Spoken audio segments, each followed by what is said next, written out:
7월 17일 새벽 기도에 나오신 주님을 성도님들을 환영하고 축복합니다. 제가 기도하겠습니다. 하나님 아버지, 오늘 또 복된 하루를 우리에게 허락하여 주심에 감사합니다. 하나님, 또 오늘 우리에게 귀한 말씀을 통해서 하루를 우리에게 엽니다. 주님께서 붙들어 주시고 인도하여 주시옵소서. 예수님의 이름으로 기도합니다. 아멘. 우리 오늘 함께 살펴볼 말씀은 예레미야 33장 우리 1절에서 17절 말씀, 13절 말씀까지입니다. 제가 읽겠습니다. 예레미야가 아직 시대의 뜰에 갇혀 있을 때에 여호와의 말씀이 그에게 두 번째로 임하니라. 이르시되 이를 행하시는 여호와, 그것을 만들며 성취하시는 여호와, 그의 이름을 여호와란 이가 이와 같이 이르시도다. 너는 내게 부르짖으라. 내가 내게 응답하겠고 내가 알지 못하는 크고 은밀한 일을 내게 보이리라. 이스라엘의 하나님 여호와께서 말씀하시니라. 무리가 이 성읍의 가옥과 유다 왕궁을 헐어서 갈대아인의 참호와 칼을 대항하여 싸우려 하였으나 내가 나의 노여움과 분함으로 그들을 죽이고 그들의 시체로 이 성을 채우게 하였나니 이는 그들의 모든 악행으로 말미암아 나의 얼굴을 가리어 이 성을 돌아보지 아니하였음이라. 그러나 보라, 내가 이 성읍을 치료하며 고쳐 낫게 하고 평안과 진실이 풍성함을 그들에게 나타낼 것이며 내가 유다의 포로와 이스라엘의 포로를 돌아오게 하여 그들을 처음과 같이 세울 것이며 내가 그들을 내게 벌한 그 모든 죄악에서 정하게 하며 그들이 내게 범하여 행한 모든 죄악을 사할 것이라. 이 성읍이 세계 열방 앞에서 나의 기쁜 이름이 될 것이며 찬송과 영광이 될 것이요 그들은 내가 이 백성에게 베푼 모든 복을 들을 것이요 내가 이 성읍에 베푼 모든 복과 모든 평안으로 말미암아 두려워 떨리라. 여호와께서 이와 같이 말씀하시니라. 너희가 가리켜 말하기를 황폐하여 사람도 없고 짐승도 없다 하던 여기 곧 황폐하여 사람도 없고 주민도 없고 짐승도 없던 유다 성읍들과 예루살렘 거리에서 즐거워하는 소리, 기뻐하는 소리, 신랑의 소리, 신부의 소리와 및 만군의 여호와께 감사하라. 여호와는 선하시니 그 인자심이 영원하다 하는 소리와 여호와의 성전에 감사제를 드리는 자들의 소리가 다시 들리리니 이는 내가 이 땅에 포로를 돌려보내어 지난 날처럼 되게 할 것이라. 여호와의 말씀이니라. 만군의 여호와께서 이와 같이 말씀하시니라. 황폐하여 사람도 없고 짐승도 없던 이곳과 그 모든 성읍에 다시 목자가 살 곳이 있으리니 그의 양떼가 눕게 할 것이라. 상지 성읍들과 평지 성읍들과 네겜의 성읍들과 베냐민 땅과 예루살렘 사면과 유다 성읍들에서 양떼가 다시 계수하는 자의 손 아래로 지나리라. 여호와께서 말씀하시니라. 아멘. 찬송가 487장에 보면 어두움 후에 빛이 오며 라는 찬송곡이 있습니다. 1절 가사가 이렇습니다. 어두움 후에 빛이 오며 바람 분 후에 잔잔하고 소나기 후에 햇빛 나며 수고한 후에 쉼이 있네. 그러나 현실은 여러분, 어둠이 있을 때는 어둠만 보입니다. 그 후가 잘 보이지 않습니다. 그래서 마음이 힘들 때가 많습니다. 여러분, 오늘 예레미야는 아직 시대 뜰에 있을 때라고 소개되고 있습니다. 예레미야는 하나님의 말씀을 대언한 이유로 왕에게 미움털이 박혀 또 주변 사람들에게 그렇게 어려움을 당함으로 지금 시대 지하 감옥에 갇혀 있는 상황입니다. 예레미야 32장에 보면 예레미야가 처한 상황이 조금 더 자세히 나오는데요. 지금 바벨론이 예루살렘 성을 완전히 포위하고 있는 상황입니다. 나름 이스라엘이 저항을 해보지만 곧 멸망 직전의 상황입니다. 이런 상황에 하나님 말씀이 예레미야에게 임합니다. 두 가지 내용인데요. 하나는 이스라엘이 아무리 바벨론 군대에 맞서 싸운다 할지라도 패배하게 될 것이라는 말입니다. 소용이 없다는 것입니다. 왜냐하면 만물의 주인이신 하나님이 이스라엘을 심판하시기 위하여 작정하셨기 때문이라는 것입니다. 또 하나는 이러한 심판이 끝이 아니라는 것입니다. 하나님은 심판 이후에 하나님의 때가 되면 회복시켜 주시겠다고 말씀합니다. 다시금 폐허가 된 이스라엘을 회복시켜 주시겠다는 것입니다. 포로로 끌려간 사람을 다시금 돌아오게 하시겠다는 것입니다. 여러분 6절 7절에 보면 이렇게 나옵니다. 그러나 보라, 내가 이 성읍을 치료하여 고쳐 낫게 하고 평안과 진실이 풍성함을 그들에게 나타낼 것이며, 내가 유다의 포로와 이스라엘의 포로를 돌아오게 하여 그들과 처음과 같이 세울 것이며. 그러면서 유다 성읍의 예루살렘 거리에서 즐거워하는 소리, 기뻐하는 소리, 신랑의 소리, 신부의 소리를, 그리고 하나님께 감사로 올려드리는 소리가 다시 들리게 될 것이라고 이야기하고 있습니다. 단순히 예루살렘만 회복되는 것이 아니라 이스라엘 전체가 회복될 것이라고 말씀하고 있습니다.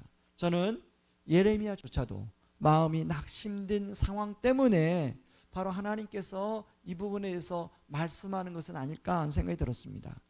여러분, 예레미야는 하나님께 이스라엘의 패망과 회복에 대한 메시지를 계속 들었습니다. 그리고 그것을 사람들에게 대언했습니다. 그러나 막상 현실에 처하자, 시위대 지하 감옥에 갇히자 어둠만 보이는 것입니다. 캄캄한 것만 느껴지는 것입니다. 아무리 소망이 잘 보이지 않는 것입니다.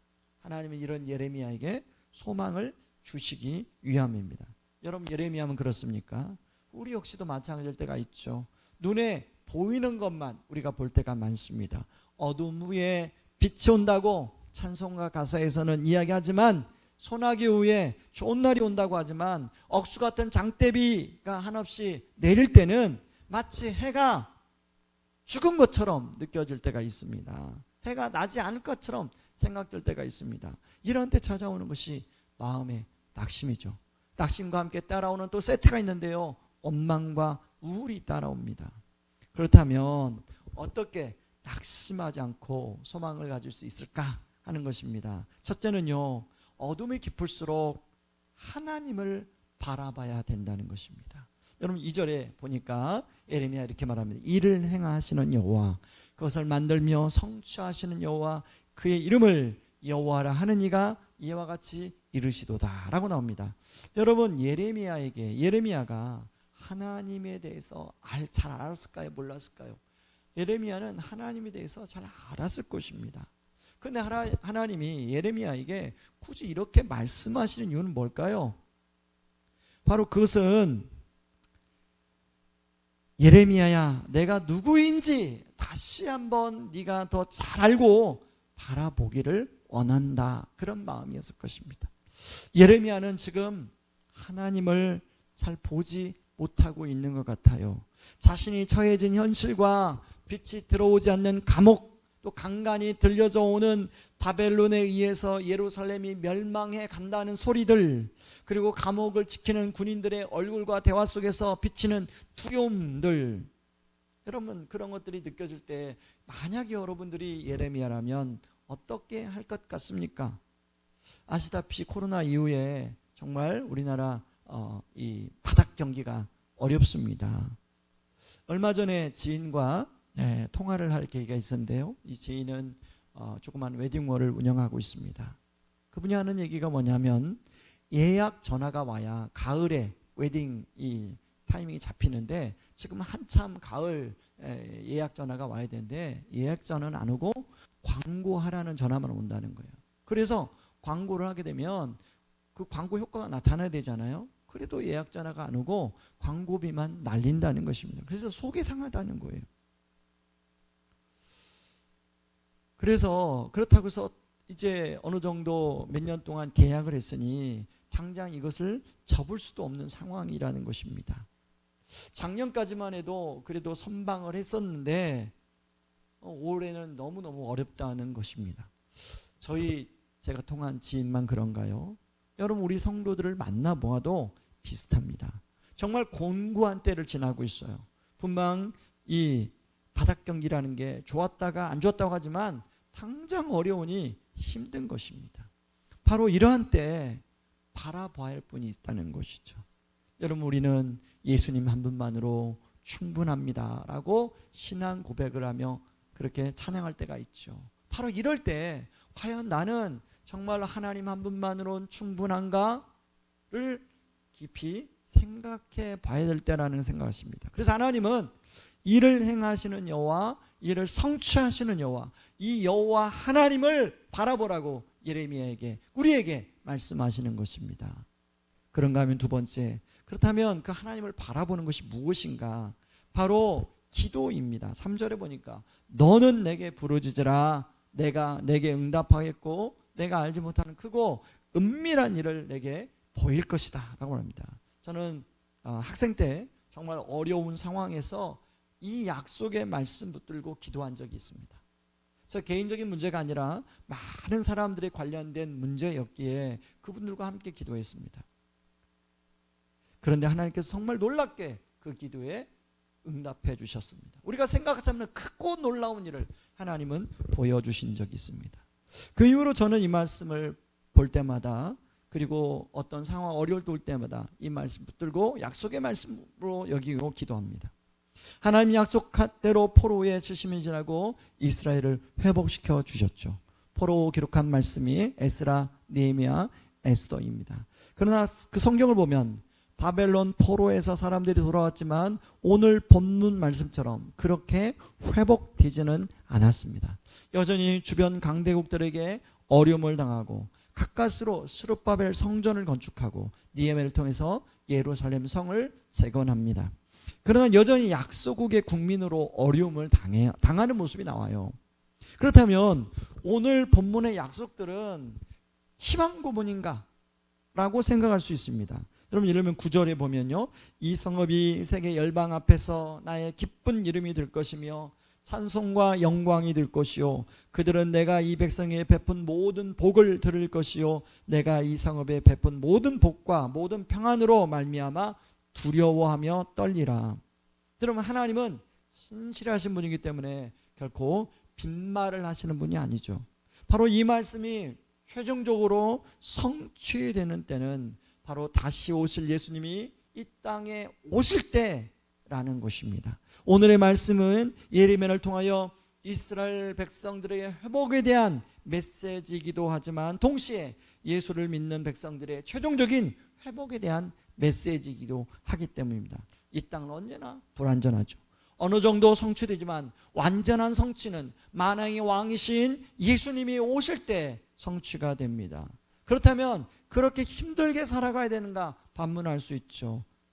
주님은 오늘 힘들게 살아가는 자신의 백성들과 바로 저와 여러분과 함께 해 주십니다. 왜냐하면 주님이 이 땅에서 힘들게 사셨기 때문에 힘들게 살아가는 우리들의 마음을 너무나 잘 아십니다.